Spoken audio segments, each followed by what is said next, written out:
I don't think you need a 14-part tutorial series to make a donut which looks like this. I know it is a beginner tutorial, but if you are watching this video, that means you have either already completed the series or you have some knowledge about Blender. Look, the point is that we will never stay beginners. We all have to level up someday. Now that you have got my point, let's start making a donut, which looks better than this one.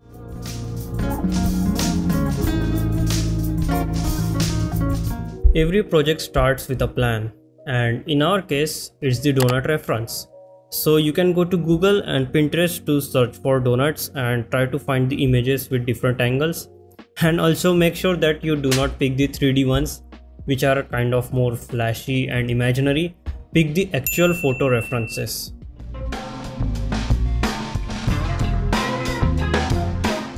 Now in Blender, as usual, add in a torus and increase the minor radius a bit. Then what you can do is you can scale it down on the z-axis, kind of like this. And if you take a look at actual photo references, the donuts are kind of more spread out like this. Now you can add a subsurf modifier and shade it smooth, and make sure to apply the scale by pressing Ctrl A and then select the scale. Now from a side view you can see this round edge is kind of sticking out, but in actual donut it's kind of flat on that middle portion. So go to edit mode and then select the whole edge loop by holding down Alt and select the whole edge and then scale it down. Now this looks much more sensible. Now for the liquid simulation or the icing simulation, I might say, we need the top part of the donut because it is exactly as the same shape of the icing.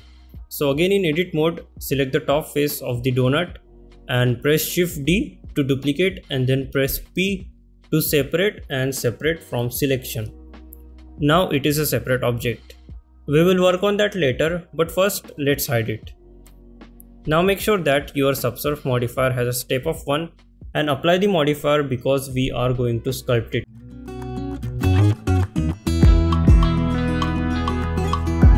So let's add a multi-resolution modifier. It is just like the subsurf modifier, but it has way more options and it is way faster than the subsurf modifier. So now go to sculpt mode and select this clay strip brush, the fourth one, and try to sculpt the donut. And you will eventually see that it likes geometry. So in the multi-res modifier, click on the subdivide and see what level of subdivision you need to sculpt. For me, I find a subdivision of 2 is good, but you can experiment on your own.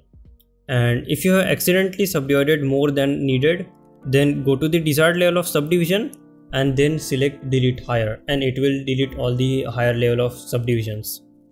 And now with the clay strip brush with lower strength, give your donut some random and fast strokes to make the surface a little bit uneven.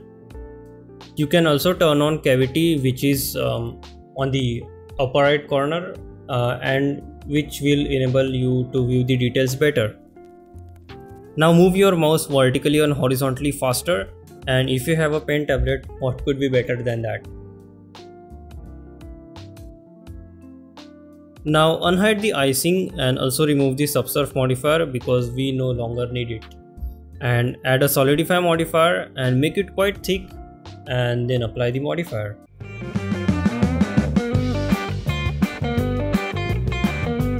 Now press F3 and search for quick liquid. And now you will see everything becomes wireframe, but don't worry, just go to solid view mode. And you will see this giant cube which is our liquid domain. Actually this is an issue which is caused by the lack of resolution. So go to physics properties and increase the resolution to something like 64 for now. And you can see our icing which is now a liquid. Now select the donut and give it a liquid physics and set the type to effector. And if you press spacebar, you will have your icing liquid simulation. But of course it looks kind of abnormal right now. So let's increase the resolution to something like 100 and let's simulate again.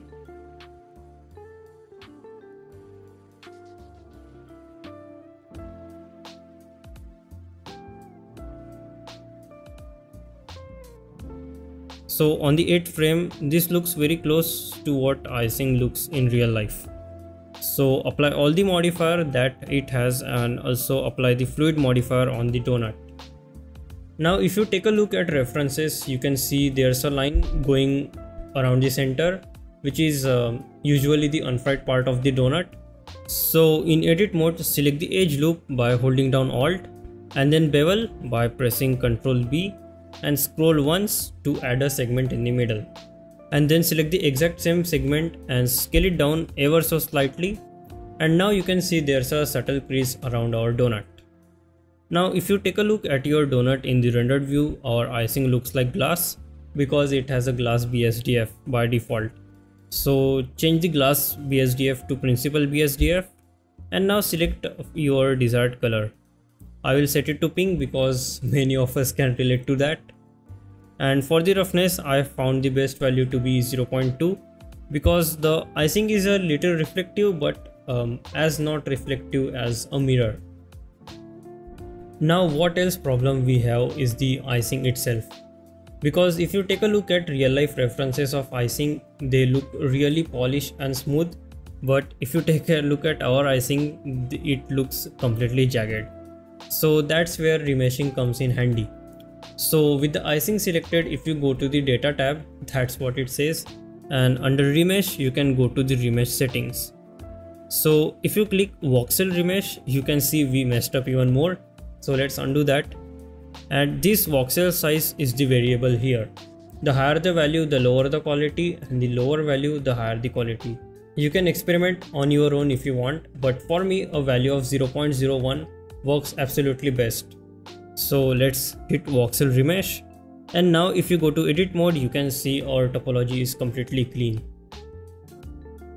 Now you can go to sculpt mode and use the smooth brush, the 10th one, with the lower strength, and smooth the top of the icing.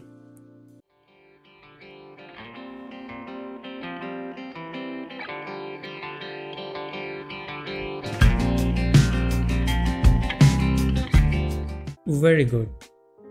Now to make our icing much more realistic, you can increase the subsurface value, but you can see that almost nothing has changed. This is because the subsurface is controlled by the scale value. So in simple words, the radius of the thickness of your icing is your scale value. So it will be a rough estimation. For that, let's see the dimensions of our donut. This is the actual problem. Our donut is really humongous. So the dimension of a real life donut is 1 inch for the height and 3 to 4 inch for the diameter. So parent the icing to the donut by pressing Ctrl P and keep transform, and change the units to imperial and length to inches. Now scale it down until the height of the donuts becomes 1 inch.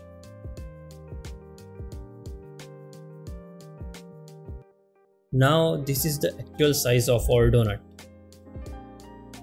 Now for my convenience, I will change the units to metric and the length to centimeters, and whatever you prefer. Now to view the subsurface scattering perfectly, I will add a point light on the side. This is a better way to visualize subsurface scattering. I will set the subsurface radius to 1, 0.3 and 0.3. This will give it a slightly bluish color from the inside. Now for the scale of the subsurface scattering, I found a value of 2 cm as best. I don't know if it's physically accurate, but it is visually accurate.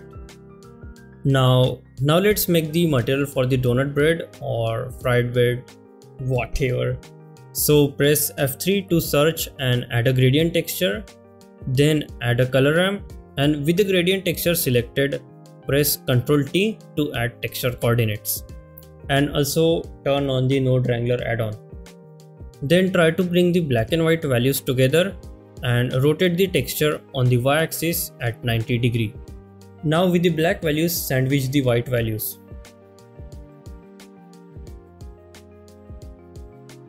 And also set the coordinates to generated. I had set that to object and it gave me a really hard time.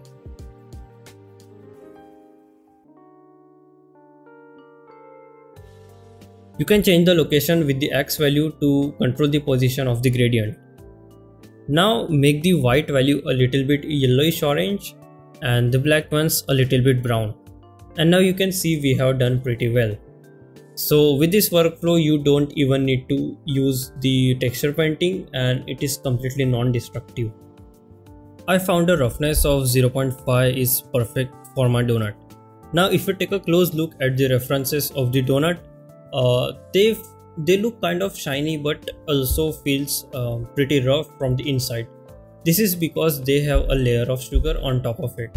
So we can do that by increasing the coat value. Now you can see that our donut is rough from the inside but still has a shiny layer on top of it. So I will set the weight to 0.4 and the roughness to 0.2. But you can even see that the donut is not shiny from all sides. Some parts are covered with sugar and some don't. So to achieve that, we can add in a noise texture and plug it factor into the roughness. Now you can hold down Ctrl and Shift and click on the noise texture to visualize it. Then add in a texture coordinates node and plug the object output into it. Now you can increase the scale and the details and then add in a color ramp to make the effect much more prominent. You can experiment on this value, but this is what mine looks like. Now our donut looks very solid. This is because donuts do have some sort of subsurface scattering. So turn up the subsurface scattering and a scale of 4 cm look perfect in my case. And I have also set the subsurface radius all the 3 values to 1 because it gives a whitish color rather than the red ones which is by default. Now to make these fried lumps, add a noise texture and a displacement node and plug it into the displacement. And plug the factor of the noise texture into the height and plug the same texture coordinates into the noise texture. Now you can increase the scale and the details, but you can see it does not look real. And for that, go to material settings and under displacement, change that from bump only to displacement only. Now it might look outrageous for now, so let's decrease the scale to a very low value. Then you can add in a color ramp node to really crunch down this value, and the white ones will be elevated and the black ones will be lowered down. So I recommend you to experiment with these values, and here's what mine looks like. Now we will add some micro details.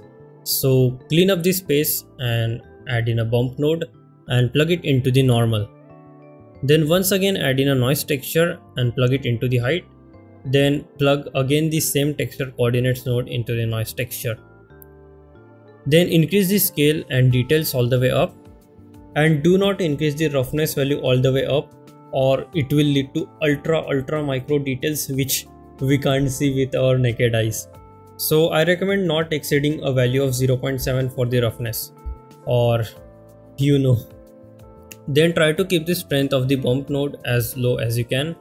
I have set mine to 0.2, but you can try experimenting on your own. Then just one more step, add a mix color node in between the base color and the color ramp.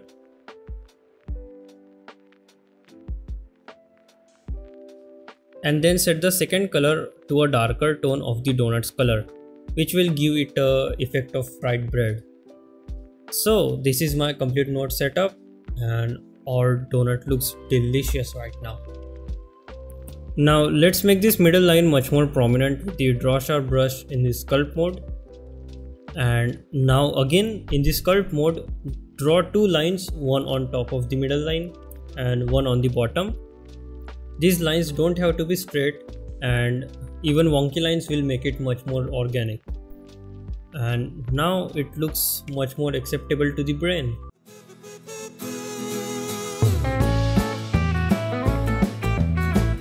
Now let's make some sprinkles. So add a cylinder and make it much more smaller and apply the scale. Then make 3 to 4 variants of it with different height and different thickness, and then add a UV sphere to the mix if you want, and then move all of them to a different collection, and you can call the collection as sprinkles. Then select the icing and then go to wet paint mode, and now fill the area wherever you want the sprinkles to be. especially on the flat area. And if you want to erase certain parts of the area, you can change the brush from draw to subtract and then use it as an eraser. Then in the geometry nodes of the icing, add a distribute points on faces, instances on points, a join geometry node, and then plug the group input into the join geometry node. Then drag and drop the sprinkles collection into the graph and plug the instances into the instances, and also check separate children and reset children, and on instances on points check pick instance. Now to control the density of the wet paint, add a math node set to multiply and plug it into the density and group input in one of the values. Then duplicate it and plug it between the values and also set it to multiply and plug the group input into the second value. Now you will see two values in the modifiers. So click this ribbon like icon and then select this group, which is our wet paint, and also make sure that the math node is set to multiply, not add.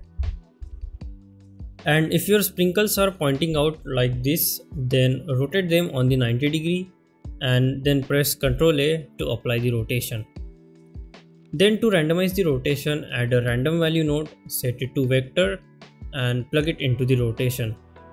Then set the X and Y rotation to 0 and increase the Z rotation. But you can see that some sprinkles are getting inside the donut, which looks kind of weird, and some are also sticking out. And if you plug the original rotation of the objects, you can see that they are at a perfect angle, but you can't randomize the rotation. So to fix that, add a rotate Euler node. I don't know if it's Euler or Euler. My maths teacher called it Euler.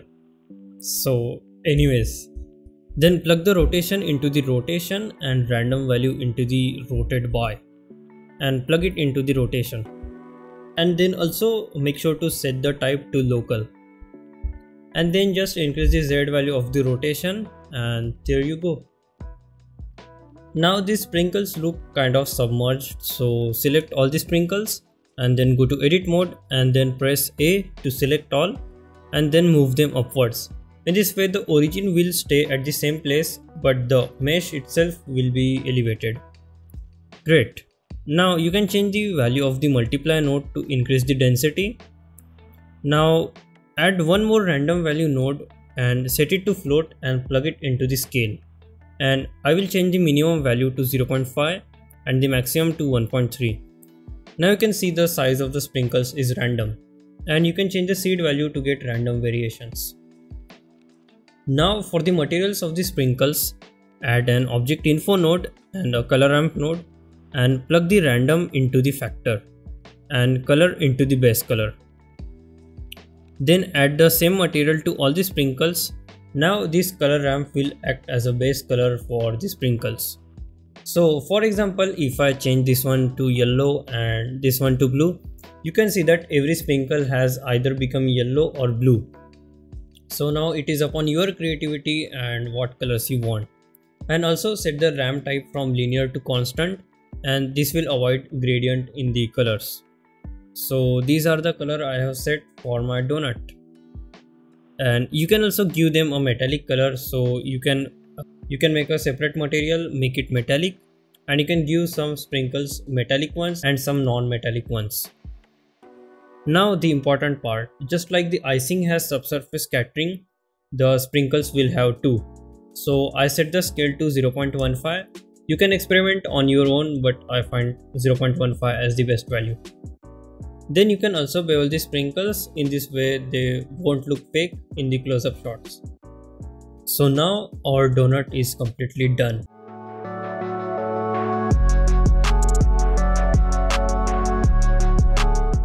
Now the only thing which is left is a scene setup. So let me tell you a quick one. So I added a cube which has a dimensions of a real room, which is 10 by 10 feet and 9 feet high, and with a window extruded outwards. Then another cube which is a simple representation of a simple table. Then I set up a camera with very shallow depth of field. Then a coffee cup in the background. Then just a simple sun which is pointing towards our window. I have also set up an HDRI for ambient lighting, and it is set up in such a way so that the light of the window is pointing towards our window. And this is the HDRI that I have used. It is the Brown Photo Studio 2. The sun has a very high strength with very low angle, and this is because I have set up this plane. Let me just show you. So here the noise texture is plugged into the alpha, so I am controlling the opacity with the noise texture. And you can control the position of the noise with the texture coordinates nodes, the location x and y z value, and it gives a very natural effect which we see in our daily lives. So that's pretty much it, guys. I hope you learned something from this video. If you do, consider subscribing to this channel, and I will see you in the next video. Bye bye.